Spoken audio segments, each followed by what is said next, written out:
Hey folks, it's John Schneider, and welcome to my series Boating Adventures, sponsored by the Bridge Marina Boating Club in Highlands, New Jersey. And this photograph is a satellite view of Raritan Bayshore country, comprising Raritan Bay and where we're going today, Sandy Hook Bay.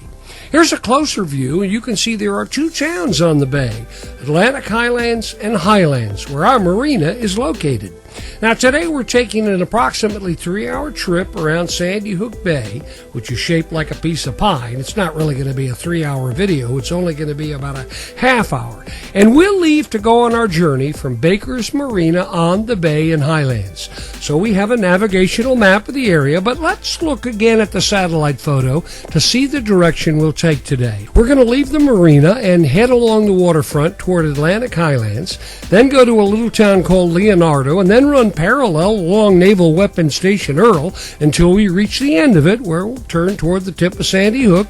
Then we're going to follow its waterfront as we explore some of the military ruins as we head toward the bridge, which connects Highlands to Sandy Hook. Then we're going to make a U-turn at the bridge and head back to our marina. Can't wait, man. This is a beautiful pontoon. It's going to be driven, as they say, by our captain, who is part of the staff here at the boat club. We're gonna boat out of the marina called Baker's on the Bay, and it's a great marina with lots of great floating docks. There's a great tiki bar here. It's called the Seafarer, and even if you don't have a boat, you ought to come by sometime and check it out. This is the place to be during the summer, and we're gonna take you to all these cool places right now. So you're gonna learn a little bit about history. You're going to see a little bit about where you can have some fun, where you might go fishing, and where you got to be careful of those darn sandbars. You ready to go? Let's do it. So here we go, leaving the slip in our boat, and it is a beautiful day for a cruise, and I'm really glad you're coming along. The wind is only about 4 to 5 miles an hour, and there aren't that many boats out today. Incidentally, the Bridge Marina Boat Club has a variety of vessels to choose from, if you remember. But I like the pontoon because of its stability while I shoot video of what we're going to see along the way. So we're about to leave Baker's on the Bay. Now, you see that little red dot? That is our current position. And we're going to be turning left toward Atlantic Highlands. But before doing that, I want you to see there's Sandy Hook across the Shrewsbury River. So here we go. We're going to stay in the channel, which is fairly close to the shore of Highlands. Now, here's a view of Baker's Marina on the bay. And here are the URLs for the boating club and Baker's Marina if you need them. And over there is where Bridge Marina has its boats. Off in the distance, those are the hills of Highlands, hence the name Highlands. When the early explorers first approached this area, it kind of looked like a large island at first, and here's a view from the ocean. Many of the homes in Highlands were severely damaged by Hurricane Sandy, as water easily rushed over these bulkheads to flood the town. Today, most of the homes have been raised to avoid damages from storms in the future. And a lot of folks always seem to be fishing off this corner of the bulkhead. So be careful of fishermen's lines. They could have their line way out there in front of us. Here's the public beach and community center of Highlands. So now we'll move our little red dot to our next location on the voyage. And there's East Point up there on the hill. And I've been told Frank Sinatra once had a condo up there, and what a view it must be. And here's where the Sea Streak docks in Highlands. That's the ferry that connects Highlands to New York and vice versa. There's another dock in Atlantic Highlands, and we're going to visit that in a little while. And here's the floating barge where passengers wait to board the Sea Streak. Now we're still in the channel, and now we're looking toward Sandy Hook on our right, or the starboard side of our pontoon. And everything we see here is Sandy Hook Bay. Oh look, and here comes the clamor. We'll see some more of these so-called diggers later in our voyage. Now we're just about to leave Highlands after we go past that point up ahead. Today there are some new homes, a marina, and a restaurant where you can dock and dine. Now we're coming up to Papamora Beach. It's named after one of the chiefs of the Lenni Lenape tribe, which once flourished here, but no more. We're moving our red dot as we move closer and closer to Atlantic Highlands. But now we're at the mouth of the Shrewsbury River and looking towards Sandy Hook Bay. And there are a few kayakers straight ahead, so you have to be on the lookout for them and watch your weight. And over here is a fishing boat. and yet another clamor on the way back to home port. We're still inside the channel, but in a while we're going to be moving out of the main channel and headed west. This is the Elaine B, a fishing boat out of Highlands. Now Captain Bugbee is turning toward Atlantic Highlands, but be careful and don't get close to the waterfront if you've got a vessel with a large draw.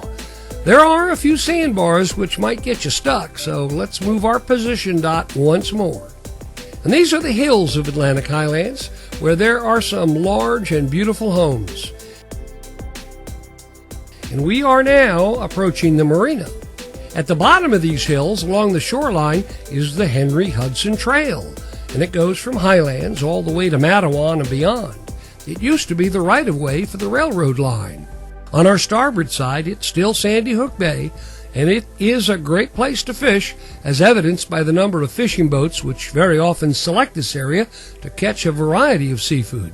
Here's Captain Bugbee to advise us about what fish they might be catching right now. These guys are drifting for fluke right now, but the striped bass are also running right through into the Navasink and the Shrewsbury River. And also there's some good bluefish. I saw a woman catch one the other day out of a little rental boat, and it was huge. It was very impressive. All right, thanks, Captain. So let's adjust our position and keep moving forward. And here we are entering the marina. You can see the protective jetty or breakwater in the distance. And beyond the jetty and across Raritan Bay, you can see New York City on a clear day. And so now, here we go into the Atlantic Highlands Safe Harbor. We're going to see lots of sailboats along with a variety of other vessels. Here they are. And on a windy day, these sailboats are out and about in full force. So watch out, because as you know, sailboats have the right of way on the water. What I like about all the boats in the Bridge Marina Boat Club fleet is that they all have the latest safety and navigational equipment. Man, oh man, knowing the depth of these waters is sometimes very critical. Okay, we're in a no-wake zone, and one thing that disturbs me greatly is when boaters don't understand the concept of no wake, or they don't care. No wake means no wake. I love cruising through this marina and looking at the nice boats, but today I have one of my own really nice boats, so I'm not going to complain. After Hurricane Sandy, one of the first things done here was to bring back the marina and build this big fishing pier. Oh man, it's really nice. And over there you can see the nice wide boat ramp.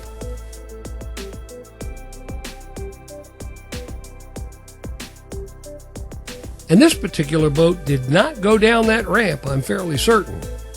Here we go again with the red dot. We're still in the marina. Here's the fuel dock inside the marina. Oh, there's a school of fish down there. Do you see them? And the dot keeps moving forward. And here's the Navasink Queen, which will soon traverse the local waterways just like the paddle wheel steamships once did in this area. There are two restaurants on the waterfront here. One is on the ground floor called Sissy's, great breakfast, and the other is on the second floor called On the Deck. And here's another great boat which takes passengers on sunset cruises and hosts parties and business events. It's the Mariner. Here is where the Sea Streak ferry docks. And let's make our exit out of the marina, but we need to be very careful as we exit. Let me tell you why. As we stay within the channel markings, try not to veer left as we exit, because if you notice, way out there, you can see a few pilings peeking out of the water, and they, my friends, are just the tip of the iceberg. Back in the old days, there used to be a railroad that came all the way out here to meet the steamships carrying tourists. The pilings for the pier that was here are still here in the water, and at high tide, they virtually disappear. So at high tide, if you're not careful, like the other guys who weren't so lucky, you'll either put a gash in your hull or you'll be stuck on these pilings until the tide comes back in. Aha! There's one of them. See it? And look at this group of pilings. You see, you'd never seen them before unless you were looking. Old pilings are in lots of different places in this area, especially near the shore, so you got to be careful. We're moving on. And here is the Catamaran Club in Leonardo, as well as the beach. It used to be called Hobie Beach. Maybe it still is, I don't know. Anyway, they have catamaran races out here. So on we go. Now we're going to slide in between these markers and visit a state-run marina in Leonardo. I don't think they have fuel here, but there is a ramp you can use for a fee. Now let's make our way out of the marina, and there to our right, off in the distance, are the hills of Atlantic Highlands. And as the camera moves left, Sandy Hook is out there, and then Sandy Hook Bay. So here we go again toward the north as we run parallel along Naval Weapons Station Earl. See it in our satellite photo? It splits into 3 piers at the end. Well, here's a short video I produced which explains the history and operation of the pier. Once in a while, I like to take my small boat out onto Sandy Hook Bay and just explore. A couple of times, however, my wandering on the water brought me into a restricted area where I was expeditiously asked to leave by military personnel who patrol the 2.2-mile-long pier known as Naval Weapons Station Earl. It's a United States naval base, which begins in Colts Neck and extends to the end of the pier by railroad tracks, where trains make deliveries to the ships. Earl was built back in 1943 when the military decided it needed an ammunition depot in the New York area to support the war effort. This particular location, just off the shores of Sandy Hook Bay, between Leonardo and Belford, seemed ideal because it was a well-protected port to load ammunition, and there were railroad tracks coming from where the majority of ammunition shipments originated. It was also considered to be safe because the ammunition could be loaded and unloaded from warships safely. So off we go. And here's that kayaker we ran into earlier, I think. All these kayakers sometimes look alike from a distance.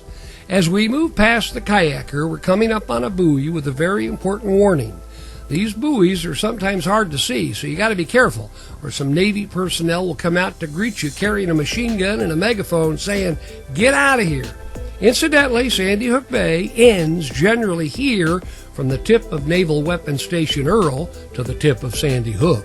So once we cross the imaginary line between the tip of Weapons Station Earl and Sandy Hook, we've moved into Raritan Bay.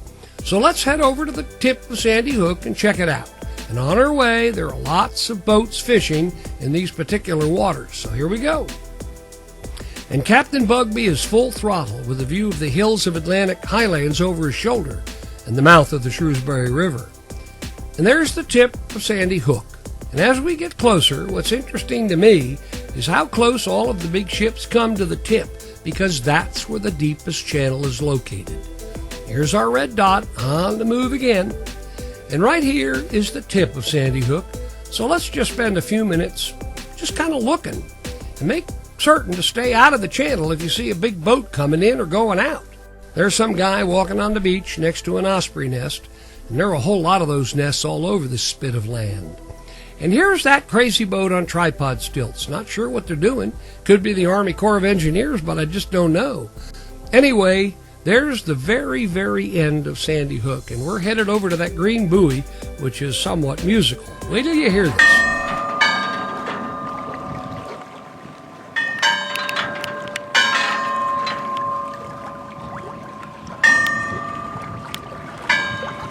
And there's New York City. And again, here's the tip of the hook. And here's another channel marker. And out there, the great Atlantic Ocean. The entire approach to Raritan Bay is called the New York-New Jersey Bight, B-I-G-H-T. And here are some folks coming back to Raritan Bay or Sandy Hook Bay. Looks like they had a good time. And all the large freighters and passenger ships pass this way as they follow the Ambrose Channel. Over there is Staten Island. So let's move the dot again and return to Sandy Hook Bay. Sandy Hook is on our left, and we're going to travel along the length of it all the way to the Highlands Seabright Bridge. Here's a fishing boat from Atlantic Highlands. And now we're coming up to where the Homeland Security Organization is and the U.S. Coast Guard. They have a facility on Sandy Hook. The dot moves again. As we move along the waterfront, let me just say that Sandy Hook is one of the most historic places you'll see as you traverse Sandy Hook Bay. But it is definitely worth a trip on land to explore and learn a little more about what's on it. Sometimes you can see from the boat really cool stuff, but you can't see everything. So we're coming into a small cove, and Fort Hancock was once here with thousands of soldiers stationed here. The water tower, see it, the blue one, is significant because it's sitting on one of the oldest structures on Sandy Hook, the remains of a stone wall of a fort that was designed by Robert E. Lee, but it was never completed. Not many visitors to Sandy Hook know about it because it's mostly behind a chain link fence inside the property of Homeland Security. See, there's that water tower on the fort wall I told you about. Now, let me zoom in so maybe you can see the wall. And there's the wall between those two black pilings. And here's a better view of the wall. Moving on. Here's the dock where the C Street carries passengers to Sandy Hook on the weekend. That long white building is one of two churches that were part of Fort Hancock. And now Captain Bugby of Bridge Marina is taking us to Officers Row. And these are the homes for the married officers. And man, oh man, what a view they had. There's the post flag, which has been there for a long time. And what's coming up next is one of the oldest continuously operating lighthouses in the country. There it is, the Sandy Hook Lighthouse. It's located about 1.5 statute miles inland from the tip of Sandy Hook, and it was designed and built in 1764. At that time, it stood only about 500 feet from the tip of Sandy Hook, but today it's almost 1.5 miles inland from the tip. And that's due to erosion and littoral drift and lots of sand that accumulates at the end. And this is the view of Sandy Hook Bay that the officers and their families had while they were stationed here. And here comes the Sea Streak from New York City.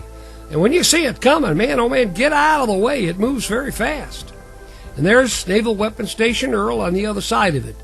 And it looks like the ferry is headed for Atlantic Highlands. Here's another clamor. He's drifting, and the sail helps him drag his rake across the bottom to scoop up clams. Well, now we're headed to one of the few relics of a gun position we can see from the water. It was called Battery Aerosmith, and there were guns which could fire at approaching enemy ships. Later, anti-aircraft guns were installed, and we suddenly realized airplanes were the real threat and not the slow-moving ships, so anti-aircraft guns were the way to go.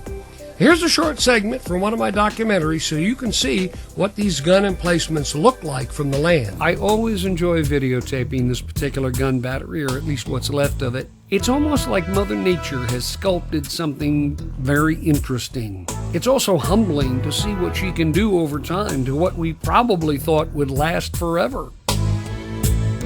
I mean, what was it like to be here when it was brand new? What's amazing to me about many of these waterside batteries is how much sand has been eroded from the walls of the original structure. What's exposed today as a structure on a flat surface was once mostly buried. I wish people wouldn't put graffiti on these monuments to the people who defended our country. It's really sad.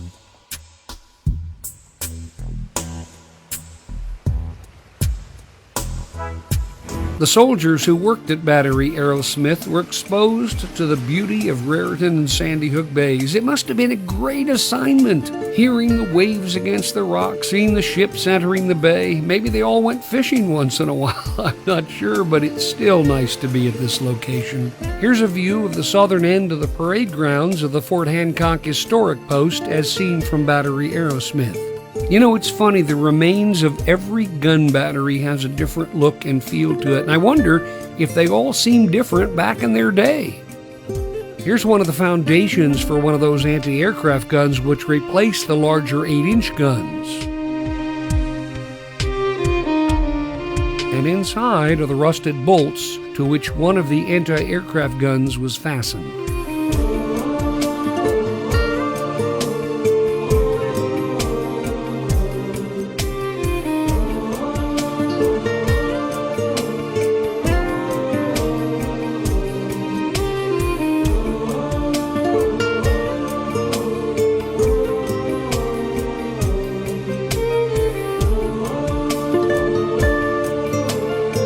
Battery Aerosmith, one of my favorite places.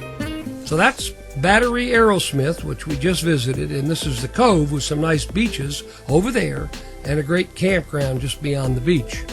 And as we swing over to the right, you see those two hills?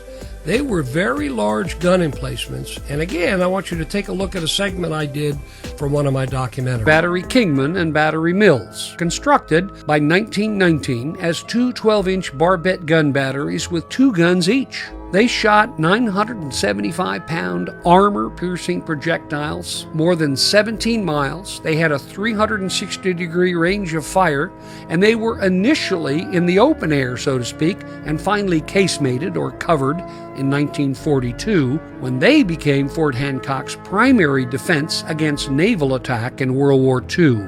The projectiles were extremely heavy, so they had to use this cart to get them to the guns. Now, these particular photographs of the gun crew for batteries Kingman and Mills look a little posed, but it gives you some idea of the process that they had to go through to fire the guns. So here they are today, as seen from our pontoon. And in fact, they probably looked like they do today from the water because they were landscaped to blend in with the foliage. And every gun emplacement had a squad of soldiers to man and maintain the guns 24 hours a day.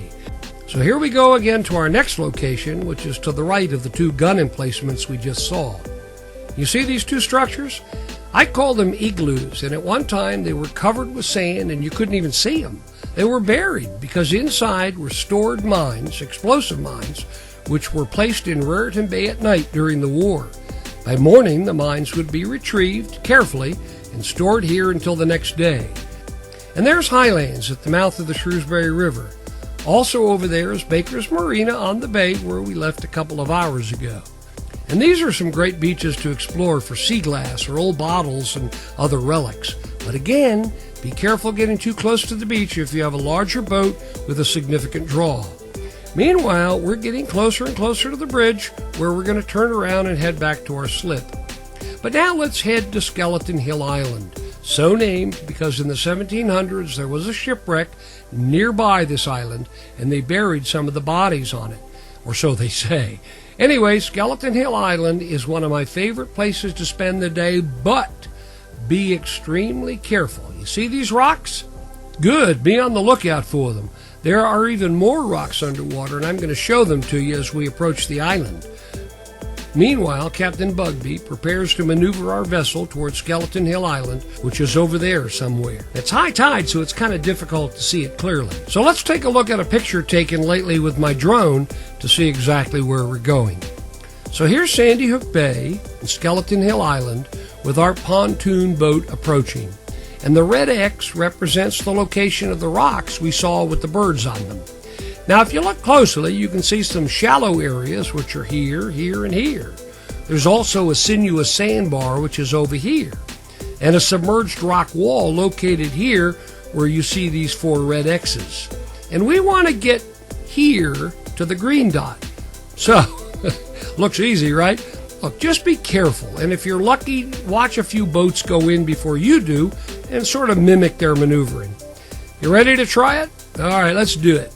Now, the first thing we're going to do is we're going to keep a lookout for shallow areas, and if we see them, we're going to slow down, go around them, or trim up the motor to avoid them. And there's our destination over there. So over there is part of Sandy Hook jutting out of the water. Okay, now let's take a look at the rock wall, which is underwater, and it's usually underwater, but it does reveal itself at low tide.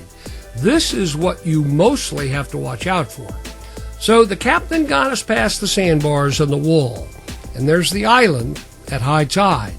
Sandy Hook Bay is on one side, and there's this lovely lagoon on the other side. While Skeleton Hill Island is fun when it's full of people, I like it mostly when there's just me, like this. Well, of course, Captain Bugbee is with me.